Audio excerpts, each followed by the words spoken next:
Oi pessoal, eu sou a Jamile, ela é a Lara, ele é o Júlio. Somos alunos de publicidade daqui da Unila Salle e estamos para apresentar mais um episódio do Digital Pod. Estamos aqui com a Vitória Coculilo, que é social media, e vamos falar um pouco sobre marketing digital. Então, Vitória, conta um pouco pra gente sobre você, o que te motivou a entrar para essa área do digital?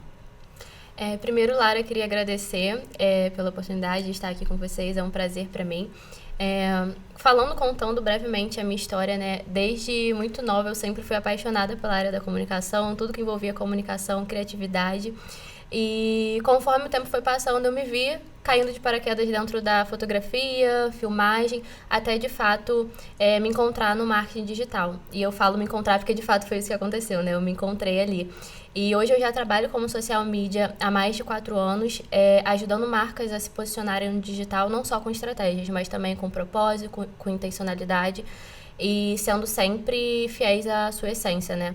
Durante esse período, trabalhando com diversas marcas, eu percebi uma tendência que foi surgindo no digital, que foi a padronização, né?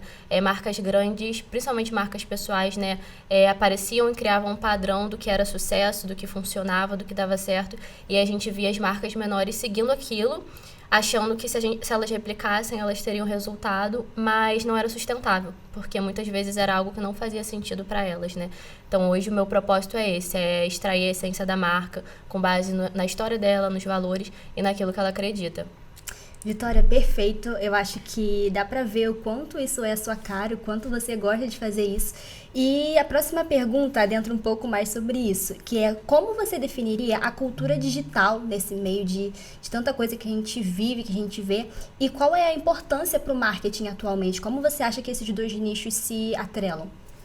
Então, acho que a gente falar de cultura digital é a forma como a gente vive, né, no digital. E isso mudou completamente a forma como a gente faz marketing, né? Porque hoje as marcas, elas não falam mais sozinha. Então, hoje, todo mundo está conectado, tudo acontece ao vivo, né? As pessoas, os consumidores hoje, eles conseguem opinar, eles conseguem pertencer às marcas.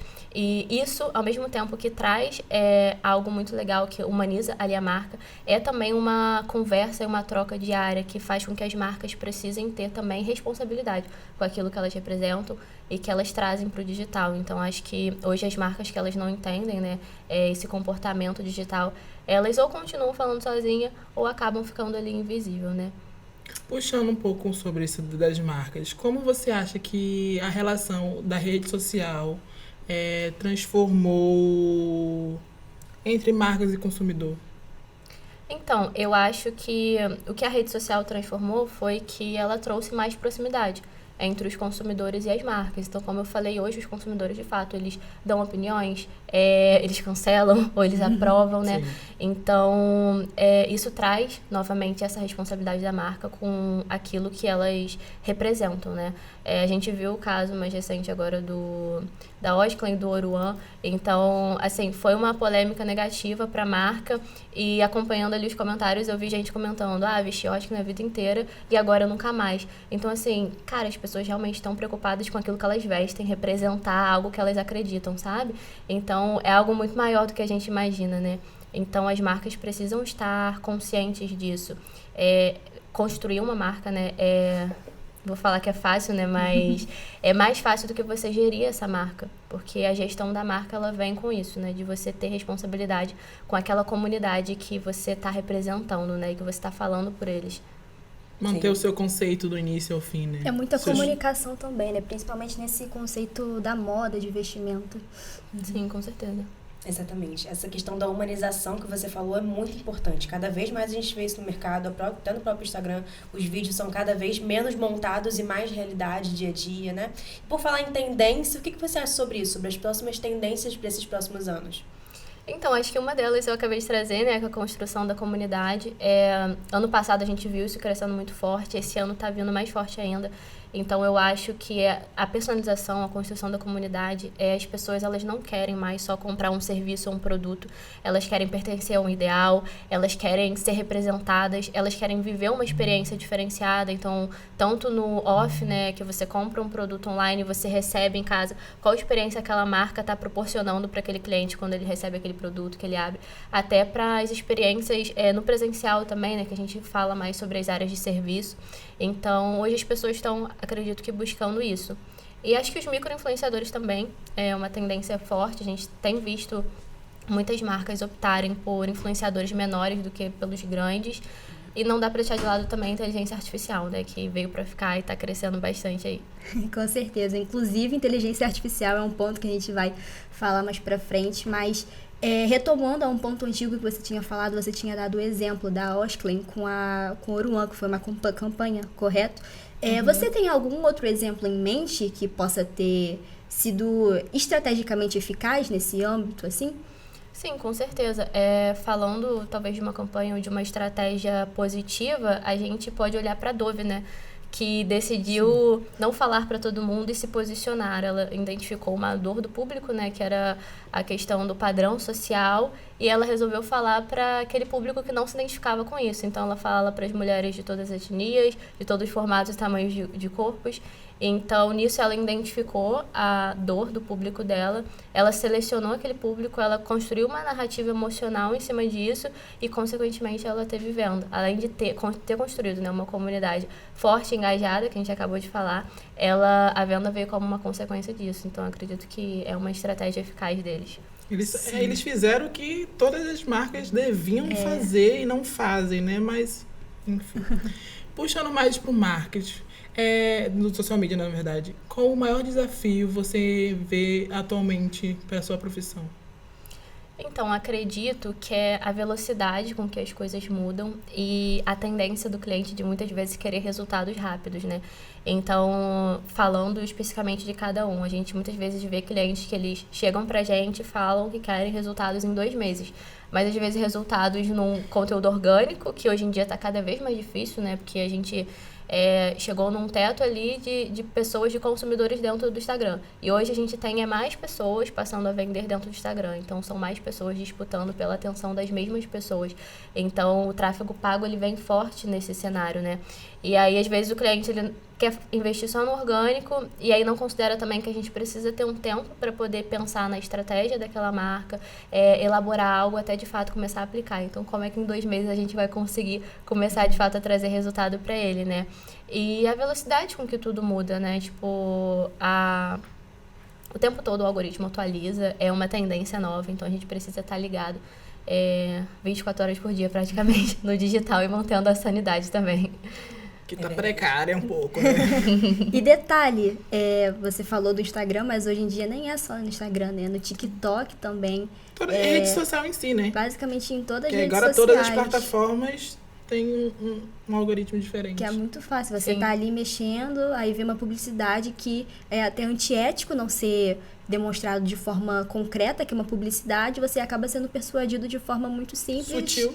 Exatamente, de forma muito sutil e Sem a nem pessoa... perceber que é uma Exatamente. E essa, inclusive, é uma nova tendência do marketing, né? Que a gente vê que cada vez mais as publis têm menos cara de publi. Então, você ficou num vídeo inteiro e aí só no final que você percebeu que aquilo era uma publi.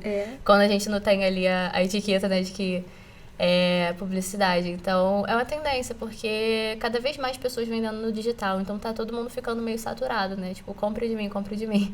Então, desmarketizar a venda, né? Digamos assim.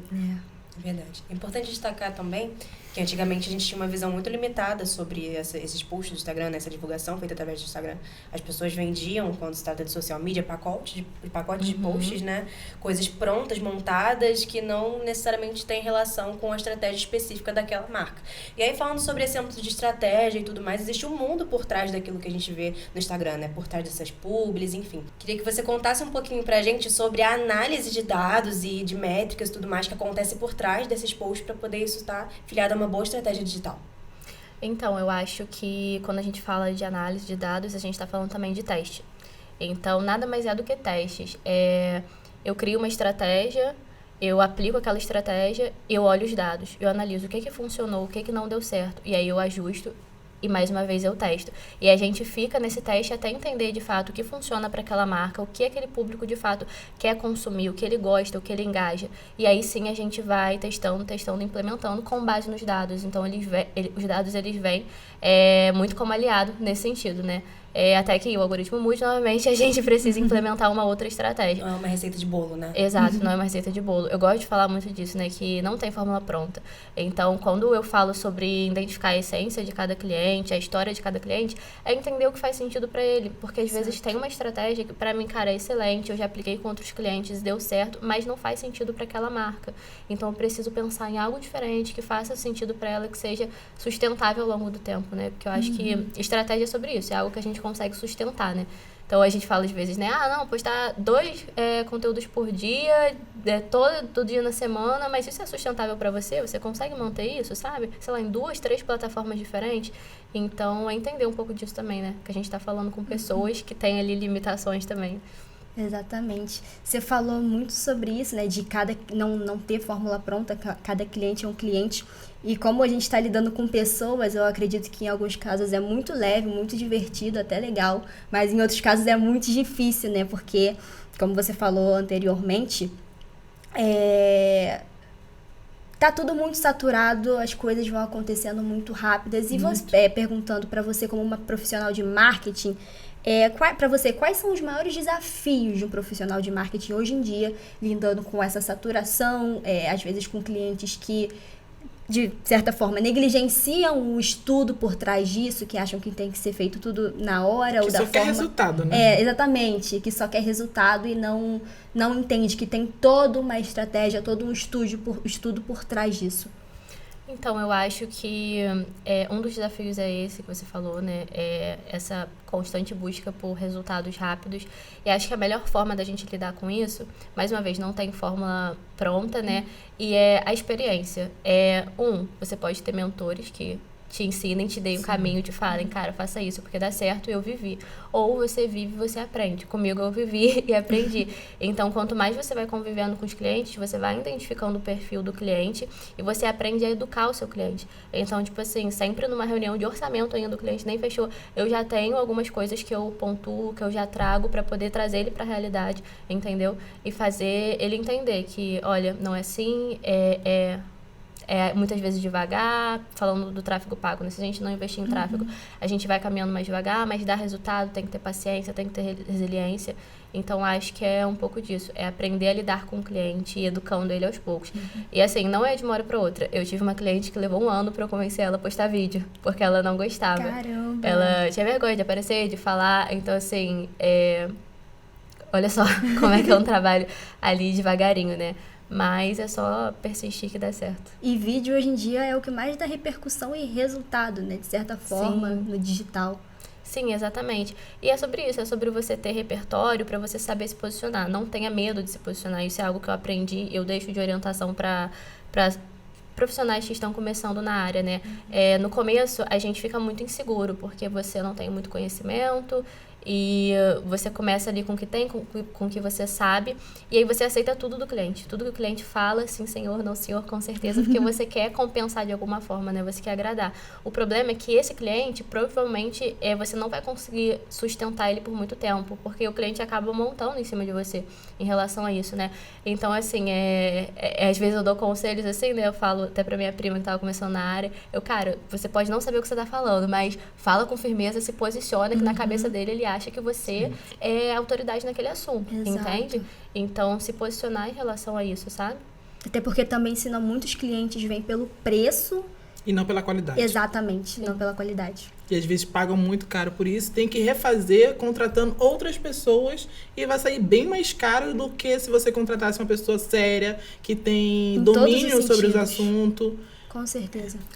E assim, quando você se posiciona, você consegue sustentar algo a longo prazo, né? Então, eu já tive uma cliente que aconteceu uma situação dessas, né? Que a gente, desde o começo eu falava, vamos fazer isso. Essa questão dos vídeos também, a gente precisa trazer mais vídeos, a gente precisa trazer esse tipo de estratégia. E ela muito resistente. E aí, se passou aí 6 meses, 1 ano, e ela veio... falou assim, Vicky, olha só, eu não tô vendo resultado, a gente precisa mudar, porque eu quero resultado, etc. A gente trabalhava só orgânico. E aí eu virei e falei, olha, então, lembra que lá no começo eu falei isso, isso e isso? Eu falei que a gente precisava implementar isso, isso e isso? Aí ela lembra. Eu, então, a gente não fez. Que tal a gente tentar dessa forma agora? E aí ela percebeu que, cara, eu não tô tendo resultado, na verdade, por minha responsabilidade. Ela me falou, ela me avisou. Então, o seu posicionamento lá no início é muito importante nesse sentido. Porque lá na frente, quando o cliente vier te cobrar, porque ele vai te cobrar, porque ele tá te pagando e ele espera resultado, você consegue virar e falar, não, mas eu me posicionei, eu falei, então agora a gente pode tentar outra abordagem. Muito bom. Mudando um pouco sobre o âmbito que a gente está falando mais um pouco sobre inteligências artificiais e IAs. Você acha que a inteligência artificial, em modo em geral, pode substituir profissões em si, como fotógrafos, social media, essas pessoas assim? Designers. Então, é uma pergunta um pouco polêmica, né? E, assim, eu acho que falar sobre... Essa pergunta pode ter várias vertentes, né? Fotografia, por exemplo, a gente pode... Hoje, não sei se vocês repararam que há um tempo atrás começou com a tendência das fotos por IA, e no começo era péssimo, não eram boas, davam horríveis. Na cara a gente conseguia ver que era feita por IA, e hoje eu já consigo ver fotos excelentes, que eu fico na dúvida se foi feita por IA ou não. Sim. Então, assim, vai substituir os fotógrafos? Talvez aquelas pessoas que, de fato, marcas pessoais, que não tem tempo pra, sei lá, cada 3 meses ficar fazendo um ensaio, pode ser que sim, mas a gente tem tantas vertentes dentro da fotografia, entende? Então, assim, de qualquer forma, você precisa também de um profissional por trás para poder direcionar aquela inteligência, né? Então... Manusear, né? Exatamente. Então, Que tem pessoa atrás, né, pra fazer isso tudo. Isso, com certeza. Então, a gente vê aí a diferença da foto ruim, que você vê de cara que é feita por IA, e da foto boa, que você fica ali na dúvida, né? Então, eu acho que é a gente olhar isso como uma oportunidade, a gente olhar a IA como uma ferramenta para nos auxiliar, e entender que por mais que tenham profissões que talvez fiquem um pouco em declínio, sempre vão existir novas profissões, né? Engenheiro de prompt é um exemplo, né? Há pouco tempo a gente não ouvia falar sobre isso. Então, eu acho que é isso, é estar aberto para mudança, porque se a gente ficar com a mente fechada, a gente acaba ficando estagnado ali no caminho. Um grande exemplo dessa questão da IA, né, é o iFood, recentemente, que deu um boom de fotos por IA no iFood. Aquele restaurante que está ali começando, né, uma pequena empresa, tinha as fotos meio mal feitas, e aí elas vão passar a fazer pela inteligência artificial, o chat GPT tem sido muito presente. E você vê que as fotos são totalmente artificiais, dá pra ver na cara que realmente não é uma comida. O consumidor, ele pede aquilo achando que ele vai achar um prato maravilhoso, um restaurante incrível, e não é aquilo a realidade, né? Então, é algo que tem sido falho realmente, mas que ao longo do tempo é claro que isso vai se aprimorando e tudo mais, então com certeza tem impactos relevantes no mundo do marketing, né? E por falar desses impactos, o que você tem a falar sobre o metaverso, que também está muito incluso nesse assunto? Eu concordo com tudo que você falou, né, em relação a IA. Acho também que sempre vão ter os consumidores que eles vão optar pela realidade. Então, sempre vai ter a pessoa que ela vai querer ali o ensaio presencial, ela vai querer viver a experiência e passar isso para o público dela, né? Em relação ao metaverso, eu acho que é algo que ainda está em construção, né? Mas tem aí um potencial enorme para poder trazer experiências diferentes para os clientes, para as marcas. Enfim, acho que é algo que a gente ainda vai se surpreender muito aí. Sim. Bom, batemos um bom papo, né, sobre o quanto o social media, o marketing, especificamente digital, também tem uma grande gama de ramificações, de áreas a serem seguidas, de áreas a serem especializadas. Que dica que você daria para quem está querendo começar no social media, que eu imagino, né? A gente deve imaginar que deva haver esse medo também do medo pela substituição, pela IA, o tanto que essa questão do metaverso está se desenvolvendo também. Que dicas que você daria para quem está querendo começar nesse universo? Então, a primeira eu acho que não tenha medo e apenas comece. E estude constantemente, porque, como eu falei, é uma área que está evoluindo muito e muito rápido. Então, de fato, a gente precisa estar sempre se atualizando, estar sempre estudando. E eu acho que, assim, falando do social media em si, acho que todas as áreas têm um pouco disso, né? O julgamento, porque tal profissional não é bom, e aí cai o nível do trabalho dos demais. Eu acho que sempre vai ter cliente para todo tipo de profissional. Então, às vezes, eu tenho um social media que ele tá começando e ele entrega aqueles conteúdos ali, post de Canva, e eu comecei entregando post de Canva. Para hoje, eu consegui entregar algo melhor, com uma qualidade melhor, eu precisei começar de algum lugar. Então, tudo bem, sabe? Eu não julgo essas pessoas. Porque vai ter um cliente que não vai conseguir pagar, talvez, a minha estratégia, mas vai conseguir pagar dessa pessoa. E com o tempo, sim, ela vai evoluir. Comigo, a minha evolução se veio muito porque eu tive a oportunidade de trabalhar numa agência e lidar com, sei lá, 20 clientes no mês, entende? Então, isso me fez praticar muito e conseguir evoluir, de certa forma, mais rápido do que se eu estivesse ali sozinha, lidando com 2, 3 clientes por mês. Então, acho que é um pouco disso, sabe? Não ter medo, estar sempre evoluindo, estudando e botar a cara a tapa aí.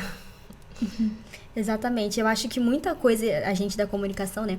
Muita coisa se aprende literalmente botando a cara para aprender. Fotografia, design, edição de vídeo. Óbvio que existem cursos, não negligenciamos nunca a educação. Como você falou, é muito importante.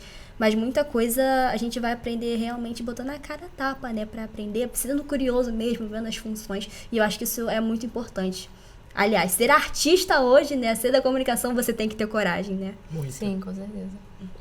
Como você equilibra a busca de resultados com a presença digital e a ética? Então, eu acho que resultado é bom, a gente gosta, né? Mas eu acho que você precisa ser muito fiel aos seus valores. E na hora de começar, ter isso muito bem definido. Por isso que sempre, antes de soltar qualquer post no conteúdo do cliente, eu faço o manual de marca dele. Então, ali eu identifico o que essa marca quer, o que essa marca não quer, quais os valores dela, qual o propósito, entende? E isso se torna muito mais palpável de no meio do caminho, conforme você vai percorrendo, seja a estratégia, ou seja a construção mesmo ali da sua marca, de você parar, olhar para trás, refletir e entender, será que eu tô me desviando disso, do meu propósito inicial? Até mesmo se for necessário, tem marcas que estrategicamente fazem isso, né? Fazem um rebranding, mudam o posicionamento, mas se isso não for de forma estratégica, a gente precisa sempre revisitar isso. Então, acho que ter isso bem definido desde o início ajuda bastante nesse processo. Vi, conta pra gente, quais foram os maiores aprendizados que você teve nesses últimos 4 anos trabalhando como social media? Então, Lara, eu acho que assim, o que eu posso falar, eu acho que são aprendizados não só da área, mas pessoais também. Eu entendi que estar em movimento muda tudo. Então, o que eu quero dizer com isso? Às vezes você se colocar nas mesas certas, estar com as pessoas certas. Às vezes, só estar se movimentando, estudando, fazendo, falando sobre você, vendendo seu peixe, entende? Isso faz muita diferença. Acho que os momentos que eu mais cresci, assim, que eu tive um boom na minha profissão, foram esses momentos. E aí, já puxando um gancho em relação a isso, saber quais mesas você senta. Então, isso tanto falando profissionalmente, como de amizades, relacionamentos, o ciclo que você tá influencia muito os resultados que você vai ter, entende? Então, eu acho que isso faz muita diferença. Eu tive a sorte de ter bons mentores que me puxaram muito para cima, mas também eu tive períodos de estar com pessoas que me levaram a procrastinar mais, a me estagnar mais. E então, acho que hoje esse é um dos maiores aprendizados que eu tenho aí dentro da área e na vida, né? Cara, sensacional. A gente tá muito... Spoiler, não acabou, mas a gente tá muito grato, muito feliz de estar aprendendo tanto com você e do quanto que você aprendeu também nesses últimos 4 anos. Mas agora a gente quer saber, especificamente sobre você, o que você enxerga do futuro do marketing, da comunicação, tanto no seu profissional quanto no geral, para os futuros estudantes de comunicação, para a gente, à vista dessa grande gama de tecnologia que está em constante evolução. Eu acho que a gente falou muito sobre isso, né? Acho que o futuro do marketing são as inteligências artificiais. A gente está aberto a isso, né? E tá sempre evoluindo, sempre buscando aprendizado. E, enfim, eu acho que é um pouco sobre isso. A gente ainda tem muito caminho para percorrer, muitos cenários aí para explorar. Então, acho que é um pouquinho disso.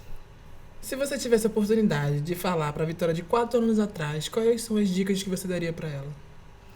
Então, acho que eu daria as mesmas dicas que eu dei para vocês aqui hoje, mas acho que a principal é não ter medo, porque acho que os momentos da minha vida que eu mais cresci foi quando surgiram as oportunidades. Eu tive medo e eu fui com as pernas bambas, tremendo, mas eu fui mesmo assim com medo. Mesmo sabendo que aquilo talvez era um pouco maior do que eu conseguiria, tinha capacidade, né, falando profissionalmente, para poder lidar. Mas foi nesse momento que eu coloquei o meu conhecimento à prova, o meu trabalho à prova, e saí feliz e satisfeita de ver o quanto que eu cresci em um período curto de tempo. Então é isso, é não ter medo e ir com coragem.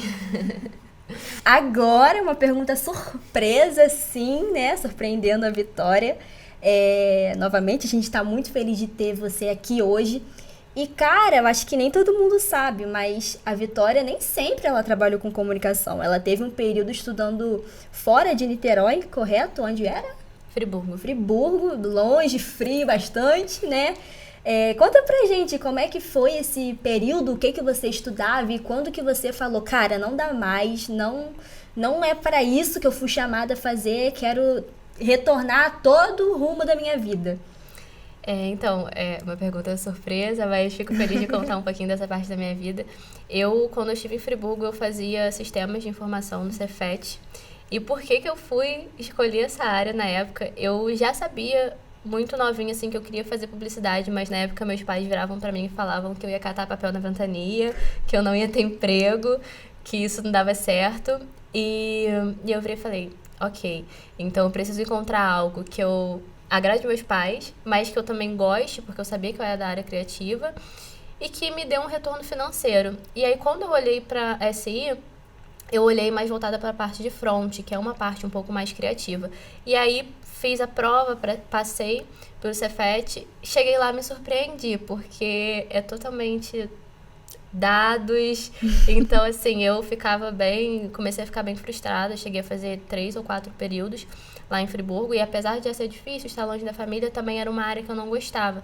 Então, eu sempre tive isso desde novinha, né, de que eu queria fazer algo que eu tivesse paixão, que fizesse meus olhos brilharem, assim, né. Então, lá eu confesso que eu tava num momento, assim, bem feliz, bem triste, e tive a coragem de sair da minha cidade para longe da minha família, mas também precisei de muita coragem para poder voltar para aquilo que fazia sentido para mim. Por isso que eu falei muito sobre medo e coragem, né? Porque eu acho que é isso, a gente precisa ser fiel a gente mesmo. Então, nesse momento foi isso que aconteceu. Eu fui fiel a mim e virei e falei, olha, não é isso que eu quero. Na época eu já trabalhava como social media, e o social media mantinha a minha vida, né? Fazia com que eu conseguisse morar em Friburgo, manter meu apartamento. Então, o marketing não estava me fazendo catar papel na ventania, né? Então, foi nesse momento que eu decidi que iria largar SI e voltar para Niterói e vir cursar publicidade. E foi assim que Niterói ganhou uma grande social media. É isso! Dá um recado para os pais dos filhos da comunicação naquela câmera ali. Então tá, papais e mamães dos filhos criativos, o meu recado para vocês confiem no filho de vocês, o digital acho que não é o futuro, é o presente, nós estamos aí, né, e vamos com tudo que vai dar tudo certo. Vitória, muito obrigada pela sua presença aqui, foi muito precioso poder te ouvir. Eu que agradeço, essa troca foi muito boa, aprendi muito com vocês também, e é isso, espero voltar mais vezes. Pessoal, esse foi mais um Digital Pod. Obrigado por assistir até aqui e fica atento ao próximo episódio. Tchau!